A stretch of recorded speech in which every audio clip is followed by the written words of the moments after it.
Greetings. In this video, we are going to look at the word-to-word meaning and commentary on the famous food prayer Brahmarpanam. Now, this is a very powerful shloka which finds place in the Bhagavad Gita. So, when recited, it actually changes food to prasadam. It should be recited before eating the food.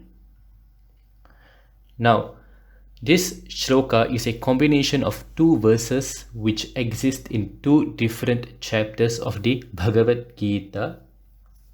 Now, this is a non-Veda shloka. It is not found in the Vedas, and hence it is not bound to intonations or swaras during its recitation. Nevertheless, you should be very cautious about the pronunciation aspect. So the shloka in its recitation, Om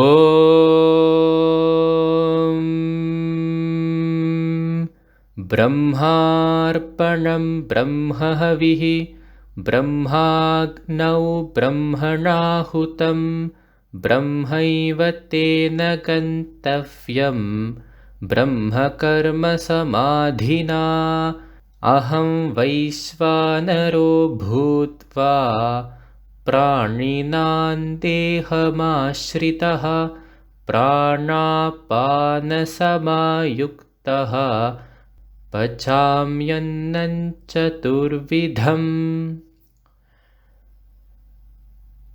So let's look at the word-to-word meaning. Brahma, which means Brahman, the absolute consciousness, God, in its abstract way, not particularly denoting a form, but absolute consciousness. Arpanam, the very act of giving something. Havihi, material that is given. It is a term to denote the dravyas which are offered into a yajna. In this context, it refers to the food which is offered into our body. Agnau, which means Agni, Lord Agni. Brahmanahutam comes from Brahman, and Ahutam, which literally means the very physical act of giving Ahuti to Brahman. Ahuti again is a term used to denote the offering given in a yajna. Brahma eva tena gantavyam. Brahma again in reference to Brahman. Eva, which means only. Tena, all those mentioned above.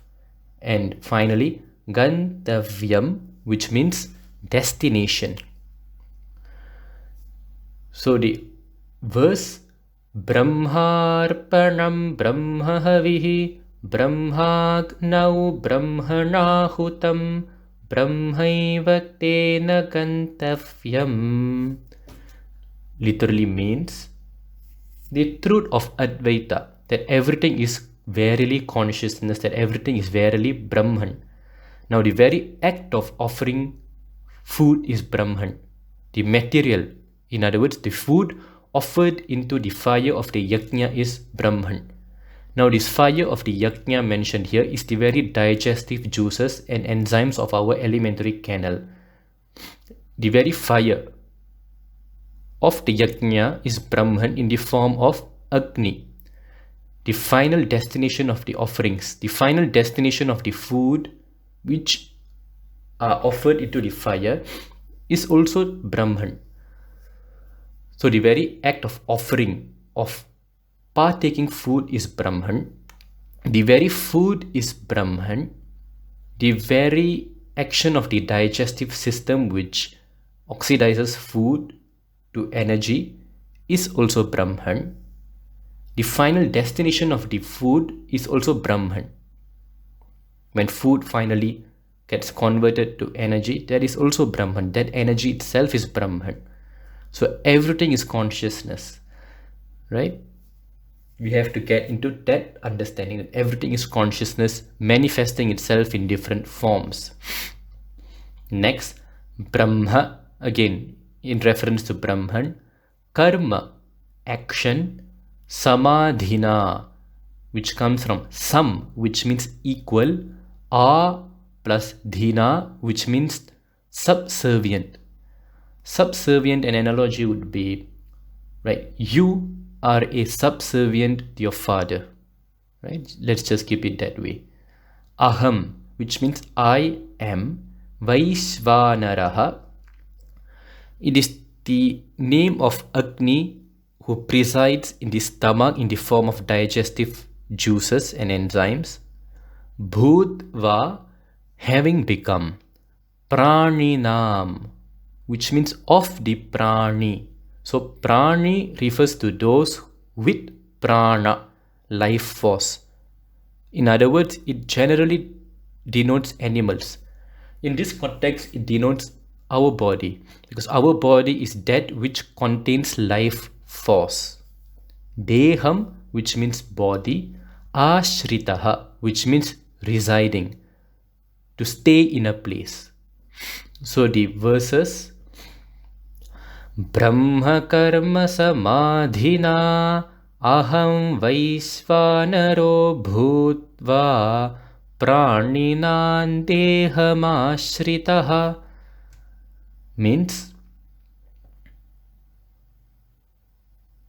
one who realizes that every action is Brahman in momentum. Every action, everything is just the various manifestation of Brahman. He realizes that he is verily Brahman. He centralizes in the truth of the Vedas, which is I am that, I am Brahman. Vaishvanaraha, who is Brahman in the form of Agni, in the alimentary canal, resides in the body of the beings who eat. Agni lives in all the prani, right? Next, prana, which means the incoming breath. Apana, the outgoing breath. Samayuktaha comes from sam, which means equally. A plus yuktaha, which means to join.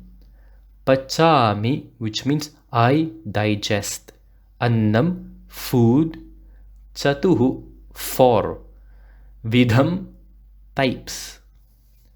So the final concluding verse: Pranapana samayuktaha pachamyannan chaturvidham, means the direct reference to the very process of respiration.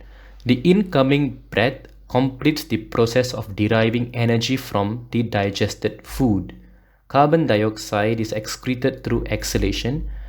In other words, the equalization of the ingoing and outgoing breath finds completion to digestion. Digestion of what? Food, which are classified into four types as per the Vedic tradition, which we will look.